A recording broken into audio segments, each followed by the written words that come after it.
uma clínica psiquiátrica, um paciente silencioso e uma árvore que alegra o lugar. A pitangueira deu flor. Ai, que linda! Um dia que parece com o de tantas outras clínicas, até que um acontecimento muda a rotina. Esparadrapo, água oxigenada, mercúrio crônico, o alto está machucado. Tem que ir na farmácia. Inspirado na vida de Carlos Pertuis e criado por alunos da Universidade Federal de São Carlos, Pitangueira é o filme de hoje do Curta Unesp.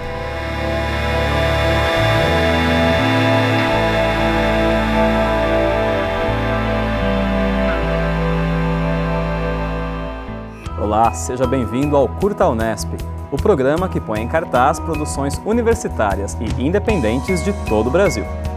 Como transformar em imagens um assunto delicado como distúrbios mentais? Esse foi um dos primeiros questionamentos que 6 alunos de imagem e som se fizeram ao pensar no curta Pitangueira. Deste mergulho no universo da psiquiatria, nasceu um trabalho de conclusão de curso, um pequeno e poético ensaio sobre a lucidez. Carmen, que incrível!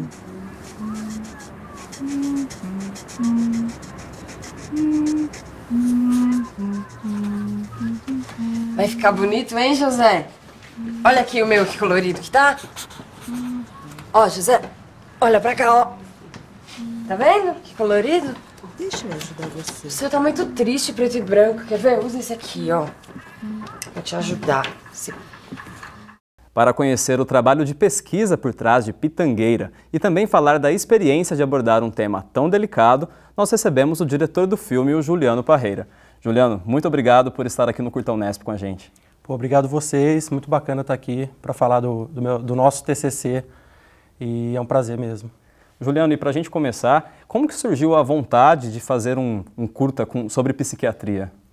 Cara, essa ideia veio da nossa diretora de fotografia, Suzana, que apresentou essa história para a gente. Ninguém tinha conhecimento dessa história, que é uma história, é um acontecimento real, que aconteceu com um paciente no Rio de Janeiro há muitos anos atrás, e que a Suzana ficou sabendo dessa história e nos contou de uma maneira bem simples, assim, né? Porque a história do curta é uma história muito simples, a sinopse dele é bem rápida, e é a história de um paciente esquizofrênico, catatônico, que um belo dia volta a falar, volta a conversar com as pessoas, porque ele percebe que o cachorro da instituição está doente, e ele começa a falar com as pessoas para medicar aquele cachorro. Então, assim, é uma história muito simples, mas que a gente teve todo um trabalho de pesquisa para poder abordar o assunto, que a gente já não tinha tanto conhecimento sobre.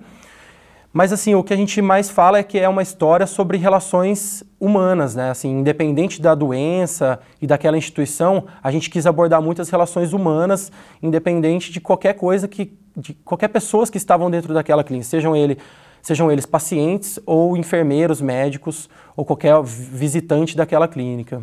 E como você já falou pra gente, Juliano, ele é um tema bastante complexo, né? A gente falar de doença, falar de distúrbio mental, entrar nesses meandros de psiquiatria. Onde que vocês foram pesquisar? Onde vocês buscaram informações sobre o assunto?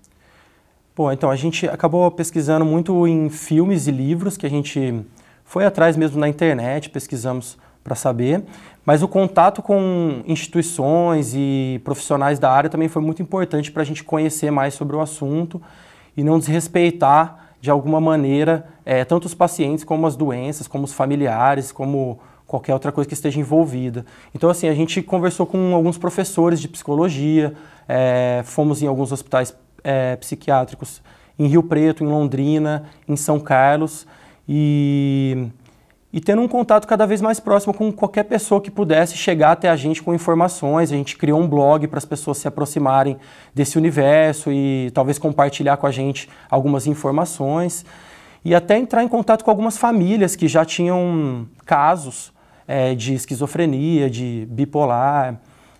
Então, assim, foi uma pesquisa de campo, tanto pessoal como também virtual. E como que é a experiência de ir a uma instituição psiquiátrica, de conviver com esses doentes? Como que foi a experiência para você? Cara, foi muito bacana, assim. Eu nunca tinha ido num hospital psiquiátrico. E o primeiro hospital que eu entrei foi em São José do Rio Preto, que é a minha cidade natal. E tem um hospital bem grande lá, que é o Bezerra de Menezes. Então a gente fez um contato com a direção desse hospital, eles foram super abertos a receber a equipe do curta lá, mostrar o hospital pra gente, apresentar alguns pacientes, mostrar a dinâmica daquela instituição. E é uma... Cara, eu me senti muito bem lá dentro, assim. Tem gente que vai lá e fala, cara, que energia ruim.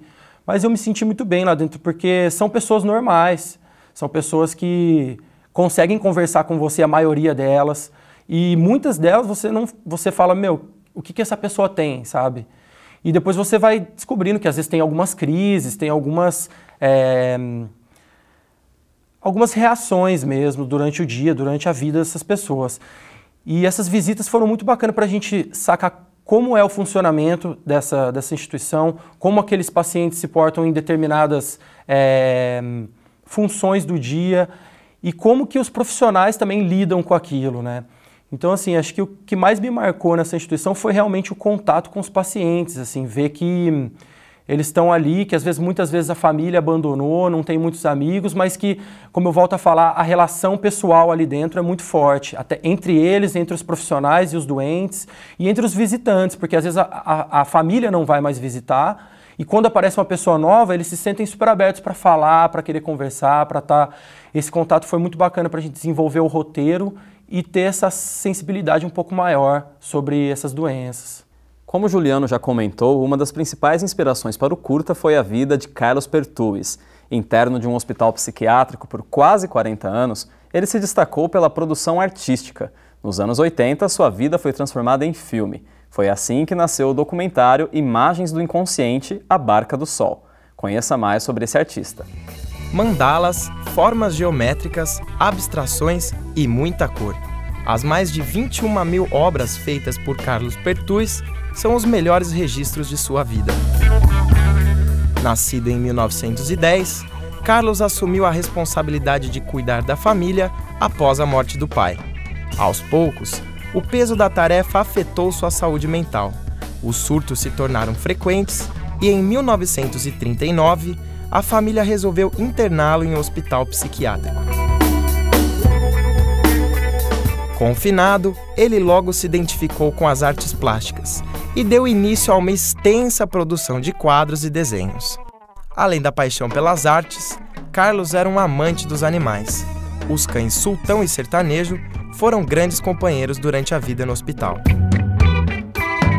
Após a morte de Carlos, os quadros e gravuras foram levados ao Museu de Imagens do Inconsciente, no Rio de Janeiro, onde estão em exposição até hoje. Juliano, quanto do Carlos Perthuis entrou no curta? Quanto dele influenciou os personagens, influenciou a história? Como que vocês usaram essa inspiração? Então, o Carlos ele é o personagem principal da nossa história, que a gente acabou transformando ele no José, na história do Pitangueira. E por mais que o José não seja um artista, ele é um catatônico e ele quem percebe a doença do cachorro na instituição e que volta a um estado de lucidez que ele não tinha previamente. Então, assim, o Carlos realmente a gente transformou no José dessa maneira, na verdade, nessa ação específica, né, que aconteceu com o Carlos, que isso é uma história real, que ele diagnostica que o cachorro da instituição está doente e, de alguma maneira, ele se expressa para que aquilo seja resolvido. E é claro que tem toda uma ficção em cima disso, mas especificamente do Carlos, a gente transformou ele no José. E além do José, a gente tem um leque bem grande de outros personagens e cada um também tem um distúrbio mental diferente. Esses distúrbios vieram da pesquisa que vocês fizeram de psiquiatria? Sim, o Nilo, que é o roteirista, ele teve esse trabalho de criar esses personagens em cima das patologias. Então a gente, pesquisando filmes e até mesmo características de alguns personagens reais que a gente visitou nessas instituições, a gente foi criando esses personagens. Mas muitos deles têm alguma coisa a ver com filmes, vamos supor, um personagem que tem afinidade musical. Isso é muito recorrente em filmes de esquizofrenia. Então, a gente foi pegando algumas coisinhas que já são alguns clichês, mas tentando transformar isso de uma maneira mais factível mesmo, assim, não tão jogado para o lado cinematográfico. No próximo bloco, nós conversamos sobre os bastidores da filmagem de Pitangueira. O Curta Unesp já volta. Fique por aí.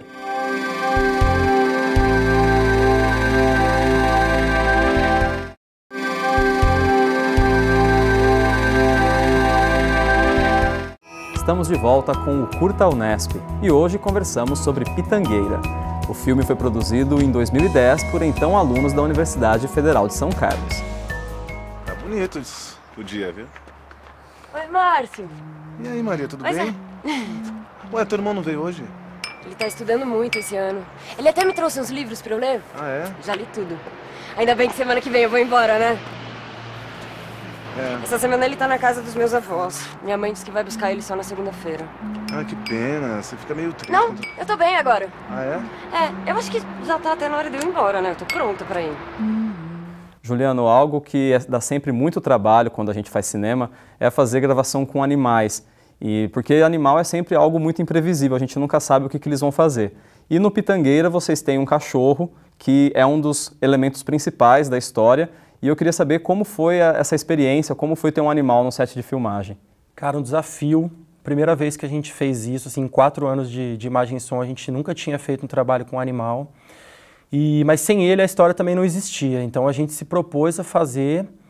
E, cara, um trabalho mais uma vez de planejamento, assim, né? Igual a gente teve um trabalho muito forte com os atores, com muita antecedência antes das gravações, a gente teve esse trabalho com o cachorro também, que é o Potter. E então a gente conheceu o Potter, conheceu o dono do Potter, que é um adestrador, e contamos a história para eles. Eles acharam que era viável de fazer, passamos alguns movimentos que o cachorro teria que fazer nas gravações, mas chegando na gravação é outra coisa, né? Porque ali é muita gente em volta do cachorro, é muita luz, muito equipamento, então assim, rolou uma assustada por parte do cachorro, com certeza. Mas ao mesmo tempo, rolou muito improviso, que acabou sendo muito útil para a gente na hora da montagem, porque às vezes o cachorro ficava livre ali na instituição e a gente captava algumas imagens que não tinha no roteiro, não tinha na decupagem. Isso acabou dando uma cola para alguns planos que a gente tem no filme. Mas é um desafio muito grande, assim, a gente teve uma cena que era mais de 1 minuto de cena, que o cachorro tinha que ficar parado e tinha que levantar na hora certa e sair pelo lado certo. E isso foi o maior desafio que a gente teve nas gravações, mas o Potter era um cachorro muito bacana e mandar até um beijo para ele, que ele ajudou demais a gente. Era um cachorro só, então? Era um cachorro só, com o adestrador e a mulher do adestrador juntos, trabalhando com a gente. Então, assim, rolava muita coisa do adestrador ficar escondidinho do lado de um objeto ali, segurando o cachorro para ele sair na hora certa. Magia do cinema também, da gente poder colocar a câmera ali para fechar o quadro e tal. Então, a gente também acabava facilitando, apesar de que às vezes o cachorro acertava e a gente errava, né? Então isso é natural, às vezes era o cachorro que errava, mas às vezes era a própria equipe ou às vezes os atores. Um desafio bem grande, mas também muito gratificante, porque trabalhar com cachorro numa produção de TCC, acho que foi a única vez que eu vi. E Juliano, onde vocês buscaram referências cinematográficas para fazer o curta? Cara, a gente pesquisou muito, assim, filmes que já tinham tratado sobre o assunto de diversas maneiras. Alguns deles foram O Estranho no Ninho.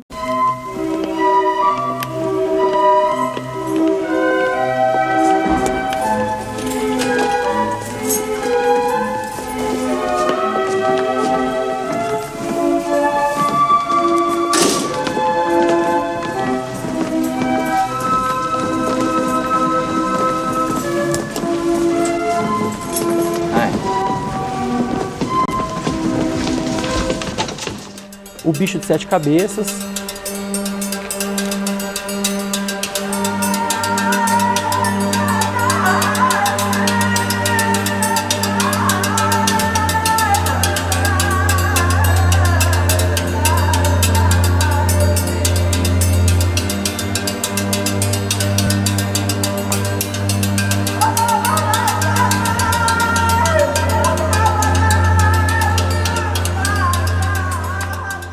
E eu lembro de um documentário que a gente viu também chamado A Casa da Morte, que era muito bacana. E esses filmes trouxeram pra gente tanto referências de personagens, quanto de espaço mesmo, quanto de figurino, como de profissionais.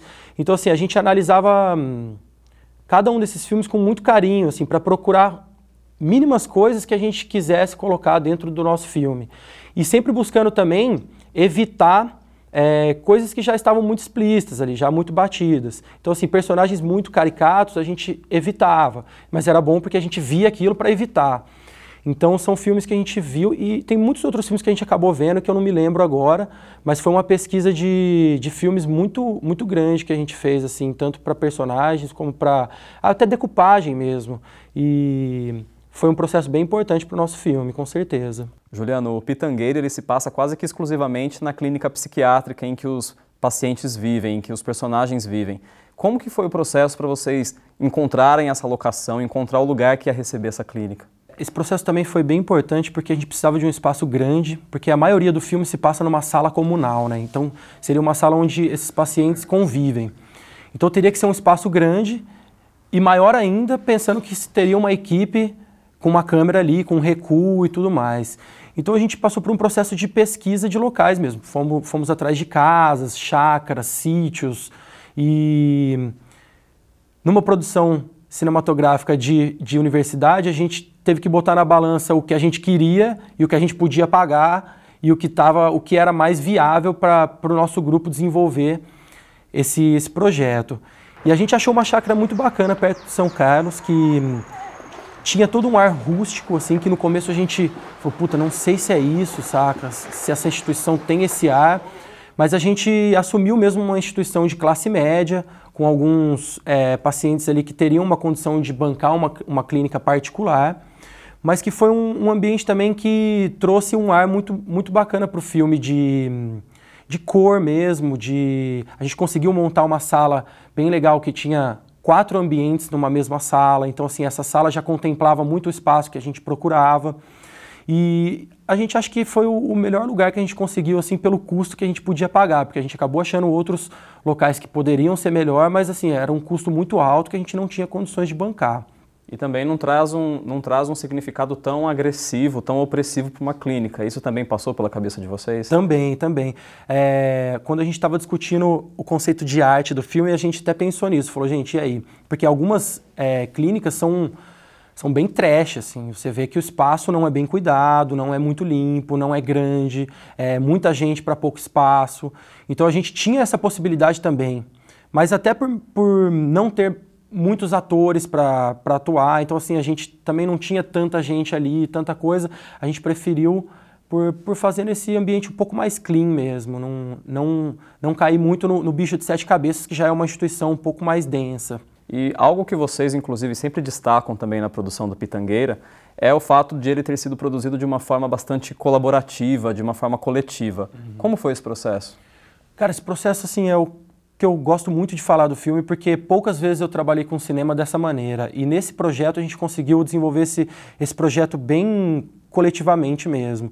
Então, assim, por mais que cada pessoa do grupo tinha a sua área e a sua função, o diretor de fotografia, o diretor de som, o montador e etc., a gente abriu muito essas áreas em reuniões. Então, assim, a proposta estética de fotografia foi muito debatida com todos os diretores de todas as áreas. A proposta estética de direção foi muito debatida com todo mundo. A proposta de direção de atores foi muito debatida com todo mundo. Então, assim, foi um processo que todo mundo acabou sendo base dessas peças-chave. Então, se precisasse fazer alguma coisa de montagem, mesmo eu sendo o diretor, eu estava disponível para fazer.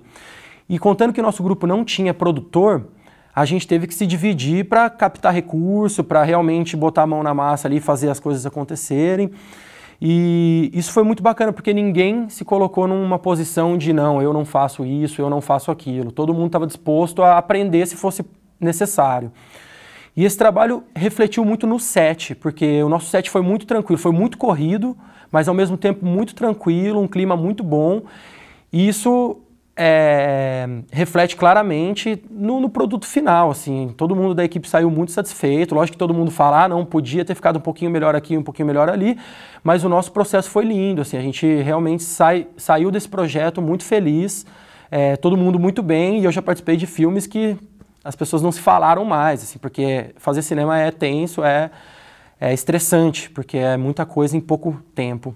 Mas esse processo colaborativo acho que foi uma das coisas mais bacanas que a gente conseguiu fazer acontecer durante as gravações. Decidir as coisas coletivamente dificulta o processo, leva mais tempo, porque todo mundo precisa opinar? Sim, com certeza.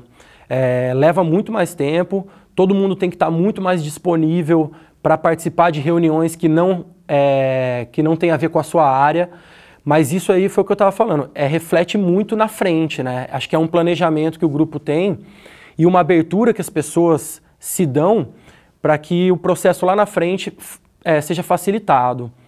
Depois do intervalo, nós conversamos sobre mais detalhes de Pitangueira e você também assiste ao filme na íntegra. O Curta Unesp já volta.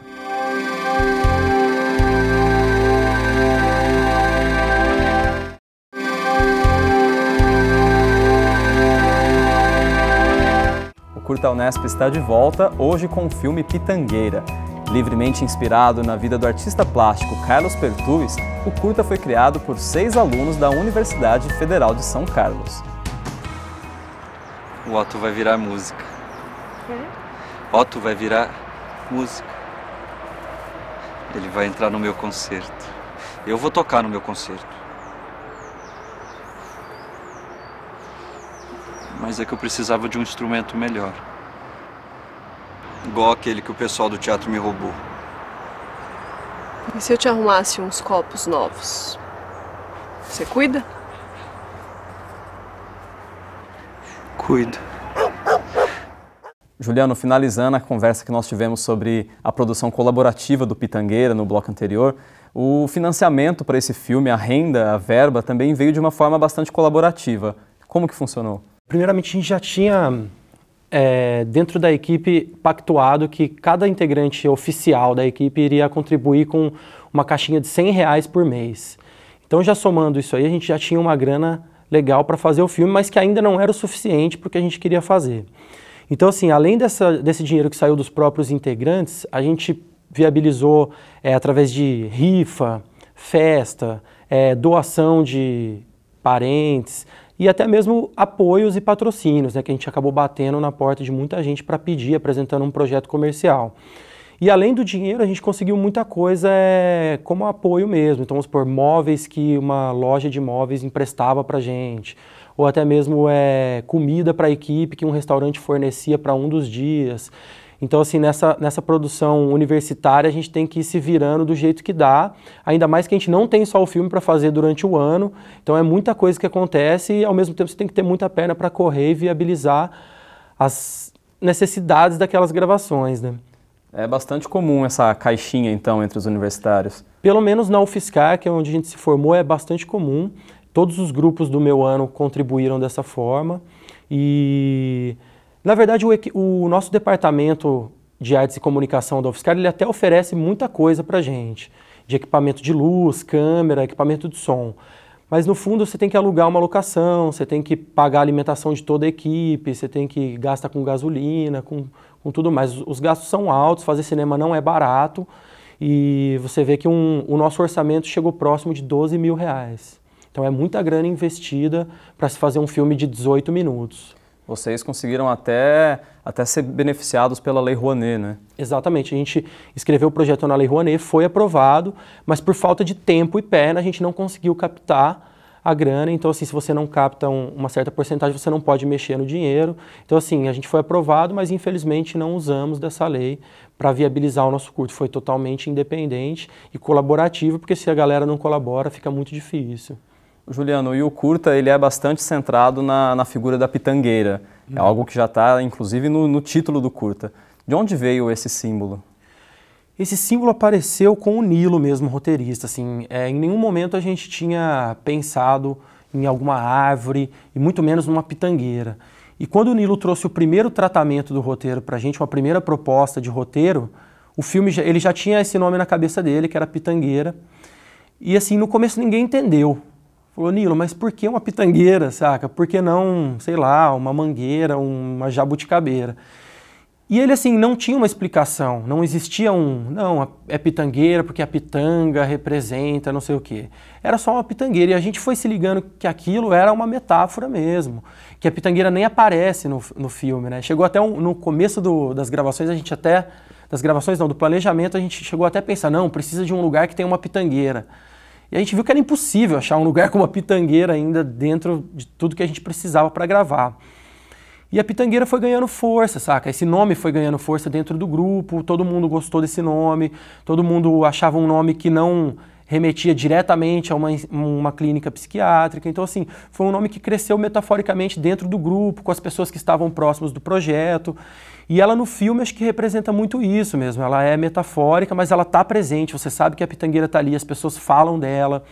E acredito que isso é uma boa relação com as relações que a gente quis passar nesse filme, as relações interpessoais e, por que não, com um cachorro, com uma árvore e com um ambiente.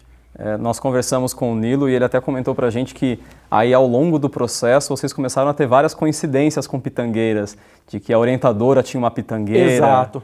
Não, isso foi muito engraçado, que a orientadora nossa, a Suzana Reck Miranda, inclusive, foi importantíssima para o nosso processo de pesquisa, esteve com a gente em todo o processo mesmo de pré-produção, produção e pós. E ela adorou quando ela viu, porque ela falou, gente, tem uma pitangueira em casa que tá dando um monte de fruto, e não sei, e a gente falou, que símbolo massa, né? Às vezes não é à toa mesmo que esse nome apareceu. E depois a gente foi achando um monte de coisa, no fim comemos pitanga, porque não tinha como, e foi isso. O curta, inclusive, ele tem um final que é bastante aberto. Uhum. Ele não encerra a história mesmo, tipo, essa história termina aqui. Uhum. Foi uma decisão de vocês fazer um final que permitisse várias interpretações? Sim, acredito que a maioria do nosso grupo nunca foi tão fã de um cinema muito clássico e tradicional, por mais que o Pitangueira não tenha muita coisa de experimental. Mas a gente quis sim deixar esse final um pouco aberto, até mesmo porque a ideia que a gente quis passar ali de final é que a vida continua, sabe? Independente daquele personagem ou daquela pessoa mesmo, ter voltado a um estado de lucidez ou que ele seja catatônico, esquizofrênico ou bipolar, as relações dentro daquela clínica vão continuar. E as pessoas vão ter que demonstrar afeto em algum momento, sejam eles pacientes ou profissionais com pacientes ou o cachorro com o paciente. Então, assim, a gente gosta muito de ouvir os finais, sabe? Às vezes a pessoa cria um final que a gente nem pensou, mas que você vê que encaixa com aquilo. Então, acredito que existem várias interpretações e vários finais na cabeça de muita gente que se encaixam com o final que a gente propôs ali. Aqui na equipe do Curta Unesp, todo mundo que assistiu ao Pitangueira tem um final diferente, tem uma explicação e cada um, inclusive, ficava tentando convencer o outro sobre o seu final. Qual o final correto, né? Pô, eu acho que gosto muito de ouvir isso porque a gente debateu muito sobre isso. Galera, vamos fechar esse filme, vamos fechar um final mesmo, ou não, vamos fazer isso aqui e é isso. E foi unânime, assim, todo mundo preferiu deixar aberto para que tivessem mais interpretações mesmo sobre aquela história, sobre aquelas metáforas e tudo mais. E acredito que para um cineasta ter essa possibilidade de interpretações deve ser algo sensacional. Sensacional, cara. Foi muito gratificante porque a gente pensou nisso, né? A gente queria que fosse assim. Então, se todo mundo estivesse interpretando esse final de uma maneira só, talvez tivesse dado errado a nossa estratégia. Mas como muita gente chega falando de um final diferente pra gente, a gente acha que deu certo e acha que é talvez mais interessante, assim, porque acho que aguça mais a criatividade das pessoas e faz se discutir mais sobre o filme. Juliano, então, queria muito agradecer a sua presença aqui no Curta Unesp, parabenizar você e todo mundo da equipe do Pitangueira pelo curta e já desejar muito sucesso para todos vocês e muita pitanga também. Com certeza. Pô, obrigado vocês, o programa é muito bacana, a gente tem que ter muito espaço sim, tem que ter esse espaço sempre para trazer produções independentes, autorais. E, pô, queria mandar um grande salve para a galera do curta, Felipe Carrelli, Suzana Altero Bispo, Celso Moretti, Sami Maquino, Nilo Mortara, e é isso. E todo mundo que colaborou de algum jeito.